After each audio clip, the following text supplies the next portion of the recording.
Hey, what's up? Part 30 of the Writing on Trump's Wall, where I read from the video that I took of the post-its that were on the Union Square subway station a few days after Donald J. Trump won his first term as President of the United States of America.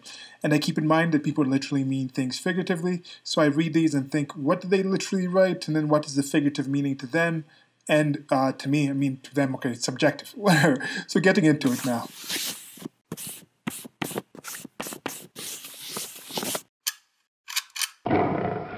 So some current affairs. There's some things that have been happening in the United States. Some of the unrest still goes on. There's still some riots and things like that. There was recently some deaths. There's been a high number of deaths in different areas that had some of the protests and social unrest. In Seattle, there was two females who got hit by a vehicle because they were protesting on a highway. It was supposedly closed, and there's still things coming in. And you look at the coverage, and I'm pretty taken aback that people are just showing the film. You can find the film. It's just like people flying over the car. And why are you in the road? And the weird thing about this, the current timeline that we live in, one of the people who got hit was live streaming the event. So you can actually get film of the person talking to people, and then you hear car, car, car. And then you see the camera moving around, and the person looks like they're running, and you hear this sound, and you see the camera just, the view just flip around, and then you see from a different view, from like an overpass, and you see them fly in the air. It's crazy. And one of the persons that got hit is dead now. The other one's in the hospital. And now you have somewhere in Atlanta, there's been some shootings, an 8-year-old was shot. You have different areas where the shooting rate is going higher and higher. Saying something like in New York City, there was something like 11 shootings over the weekend, and then there's been cases about, are the police actually going to start pulling back? Some places have already been defunded, or they're slashing funding and they're switching funding to other things. And with this, I have talked about how police are enforcement agents. I have talked about how I have objections against the state, which is an institution that has a monopoly of violence over a given area. Police are agents of the state, so it is going to attract a certain kind of person. In general, it's not that everyone is the same. All cops aren't bad. Just like on the inverse, there are people who are criminals in certain groups of people, but doesn't mean all the people in that group are criminals. But there's going to be certain fields and certain things that are going to attract a certain kind of personality. And when you have certain protections, you have the police unions. Those are things that need questions. But then you need a police union. Why do the police unions have this kind of protection? Because they have a monopoly. They have a monopoly it's a state monopoly, just how the schools have a monopoly. You have situations where kids just don't have good teachers. Teachers who just do horrible things to kids also just get shifted around and put in different areas. You look at politicians themselves. When politicians fail and steal and lie, and it's where is the accountability? So with this, I think it's positive if we don't just go like we're just doing some post-its. Let's not just write a post and say defund the police and put it on some wall. Let's not just say, oh, defund the police and just put them on and spray paint it somewhere. Let's not just say Black Lives Matter and paint it on some street and then just have the cars drive back over them whenever cars are allowed to be back driving around again. Let's actually have some solutions. Let's say we're defunding this because we think this is better. Not just we're defunding this to take money from this one hand, from the right hand of the state, and put it in the left hand of the state.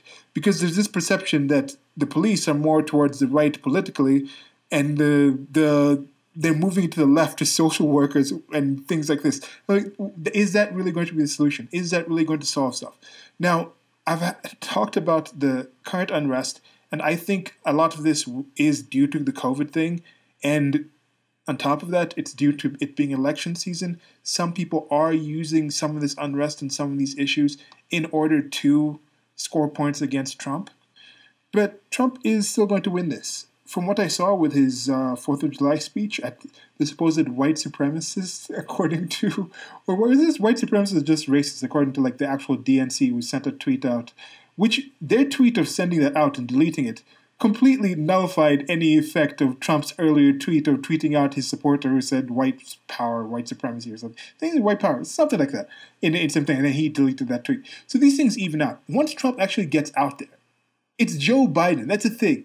It's not an option of no one. No one isn't on the table. It's Trump or Joe Biden. Kanye just jumped in. Kanye 2020, Vision 2020. I don't know. But there's other people who might jump in. Might be other things. But that's what you're picking between Trump and Joe Biden. And it's not going to be Joe Biden. It's not.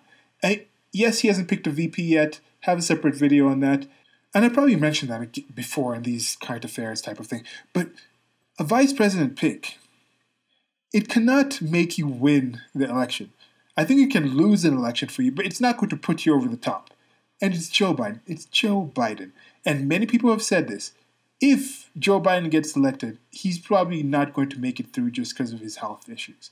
So if you pick a vice president, that's probably the likely president in people's minds. But I really don't think the Democratic Party thinks they have a chance to really win this. They're just positioning themselves for the next 4 years. I think they're astute enough of politicians to get a better lay of the land. Yes, these polls and things are coming out, but as I've mentioned before, this is just like the Super Bowl. If the Super Bowl comes up or just some sports, watch some general sports coverage. Even if it's a game where it's two teams that are outmatched, one team is clearly better, one team's like undefeated, the other team has won maybe 10% of their games. If you're having that as some key game coming up, the people talking it up will still talk it up because it's their job to talk it up. It's still raising advertising money. It's still getting people interested. Those different teams themselves, if you go to like the city where that one team, that losing team, the people on radio there are still talking up their team. Yeah, we have a chance of winning. Yeah, we should still support our team. The fans are still in the stands, still excited because they're still supporting that in general. They're supporting the players because it's not just a one-time thing. It's a season. It's a career. It's a franchise. So it's going to continue past Trump. And then, of course, Trump is one more term in 2024. I think now people are starting to angle for that. Well, anyway, so that's just a bit of a tie-in with the current affairs. I have some separate videos talking about some of these things will pass. I don't think there's going to be a hot civil war. Civil war might be different things. Like in current year, what would a civil war look like in the United States of America? And I've already stated that all wars have been, and will be cultural. So I think a cultural civil war of sorts has been going on in the United States of America, and I think we're seeing some actual effects of that. But I think things will improve. Yeah. Okay. So into the post-its. Fuera Trump. Smart. Then love is the answer. Fuera Trump. So I looked, and that fuera is outside in Spanish. Or out, I think out. I think it's more, there's different translations for it. Away or without Trump, abroad, out, away, outside. So I think it's more using away with Trump or something. I think that's what it is. Because with the love is the answer, they had that one thing where they're talking about how love trumps hate. So I think they're going in that figurative sense where they're saying out with Trump, like forget Trump, and then let's go with love is the answer instead. I've talked about this before. I don't think people literally mean love in any close way that I would actually mean it when they say this. I think it's just a four-letter word that people throw out that has very little meaning, and love itself is behind things. It's a driver. I think love is the reason is more accurate than love is the answer. Because I think if you ask answers of, I think love is a reason or the idea of love in both sense, both in this figurative sense and that sense where I think the definition of love that I use is if you are virtuous, it's your involuntary reaction to somebody else who is virtuous, to the virtues that you see. So the things you hold, I think that is a driving thing in people to actually do things. But the answer, it's like, oh, answer things with love. In this sense, I think it's more that action of, oh, just be loving. No, if somebody is garbage, you shouldn't love that person. You shouldn't love garbage. Love yourself more to expect more out of you. Now, the fuera Trump, out with Trump, away with Trump, I don't know. This person could be an immigrant. They could also just be a regular American who speaks Spanish. A lot of people in the United States of America speak Spanish. It doesn't even have to be Hispanic. Doesn't have to be Latino.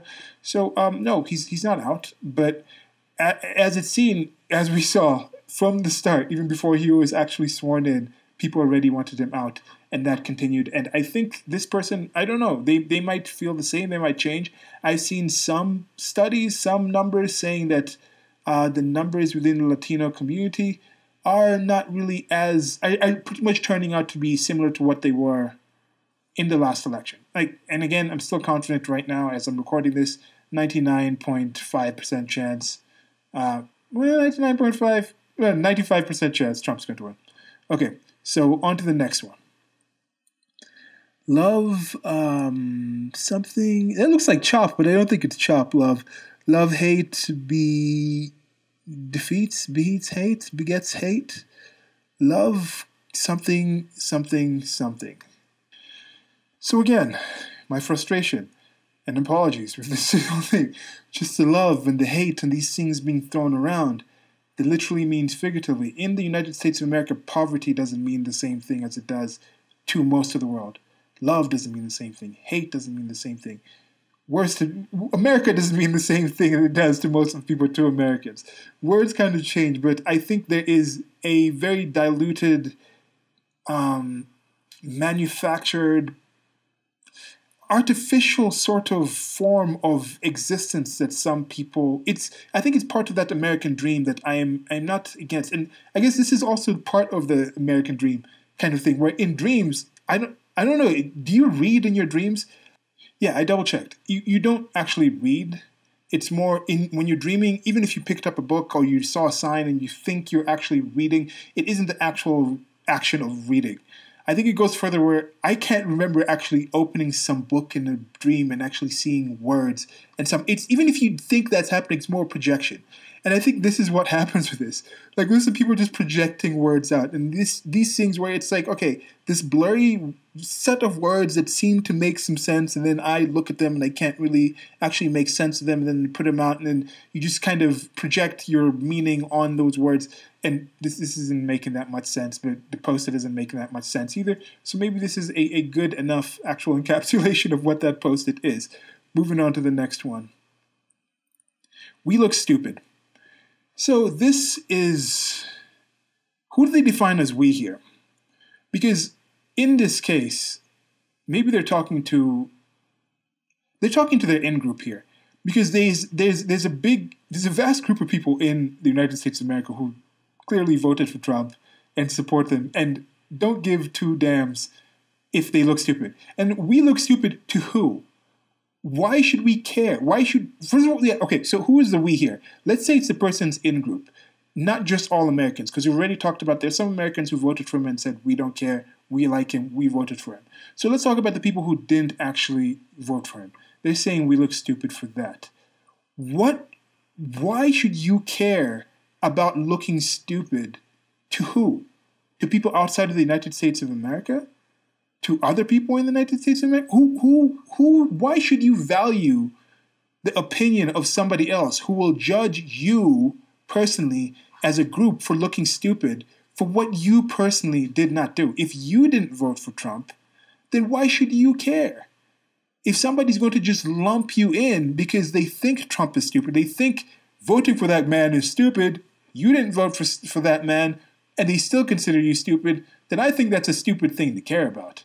So I might just be a stupid person making stupid videos online, so why should you really care about anything? But yeah, I think there is a part of this where some people value the opinions of other people too much, and I also ask them establish why you should even value that person's opinion to begin with, before you actually get into the actual feeling bad about or having concern about their opinion.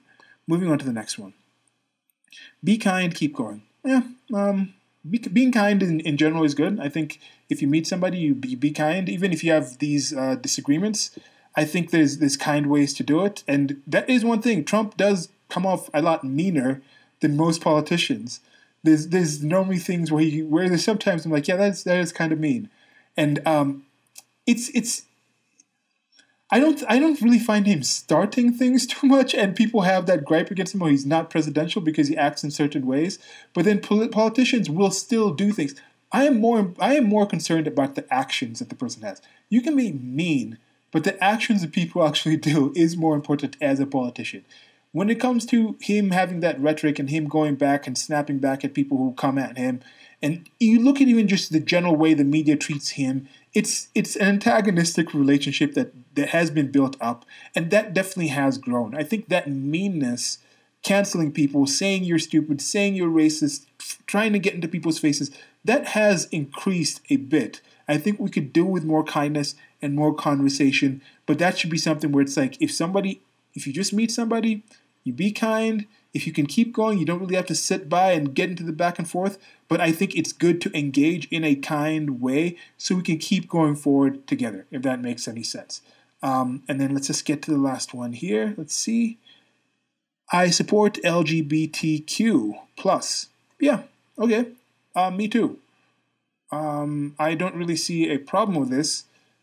And Donald Trump was I think he's the first Republican candidate to actually come out during the campaign process and be openly. He has there's one picture of him with the actual rainbow flag and things like that. And I want to do a separate video talking about the rainbow flag and the significance of the rainbow flag and how it came to be. And there's also this other thing I saw with all these different flags of the different actual locations. And I think this is more positive. I think somehow this is actually going more towards individualism, where people identify themselves as a certain way. My main objection is saying, I identify myself as this, but I demand you and the greater society also identify me as this. That's the part that I don't get. If I look at you and I think, oh, you look like what I consider a male to be, and then that's in my mind space, in my reality tunnel, that's what I'm identifying you as, it doesn't really change you from who you're being. This goes back to that whole we look stupid. If you look like a man, but you aren't identifying as a man, you still aren't identifying as a man. In my reality tunnel, you might look like a man. It's still there. But what's happening in my reality tunnel does not directly affect your reality tunnel. I'm not forcing you to do something in your reality tunnel. And as long as we are in that situation, I'm completely in support of that. You can identify yourself as whatever. When it comes to before the law, I think this is where they're talking about with support to the LGBT and things like this. What are the actual laws out there that discriminate or that are unequal towards people in the LGBTQ plus community? If you can bring out a law and say, look, it's done this way for this, and then this other way for that, and then I analyze that law, then I can actually discuss. Like I've talked about with the military. I'm like, why would people even want to be in the military as much as possible? But I think there are arguments about the cohesion of the different groups.